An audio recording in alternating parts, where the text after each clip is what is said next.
নমস্কার সকলকে, রিয়া নতুন একটি ব্লগে আপনাদের সবাইকে স্বাগত।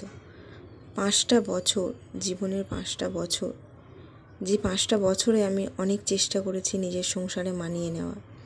নিজের বলে অবশ্যই মেয়েদের নিজের বলে সংসার কিছু হয় না, কারণ যে সংসারে তুমি যাবে ভালোবেসে, যে হাজব্যান্ডের হাত ধরে, ভালোবাসার হাত ধরে বিয়ে করে পালিয়ে বিয়ে করেছিলাম আমি, যে পালিয়ে বিয়ে করার পরে হাজব্যান্ডের হাত ধরে যে সংসারে গেছি সেটা আমার ছিল না, কারণ সেটা তো অলরেডি আমার শাশুড়ি নিজে গড়ে তুলেছে, সেই জন্য সেই সংসারের ভাগ আর আমার হলো না। তো ভাবলাম তাও মানিয়ে নেওয়ার চেষ্টা করলাম 5টা বছরে, যে নিজের জীবনটা তাদের মতো করে গড়ে তুলব। কিন্তু সেই তাদের মতো করে গড়ে তুলতে পারলাম না, হয়তো কোথাও খামতি আমার থেকে গেছে, বা যে ভালোবাসাটা আমি তাদেরকে দিয়েছি সেটাই হয়তো কোথাও খামতি রয়ে গেছে, সেটাই আমি ফেরত পাইনি। তবুও চেষ্টা করেছি যে নিজেকে ওই সংসারে মানিয়ে নেওয়া।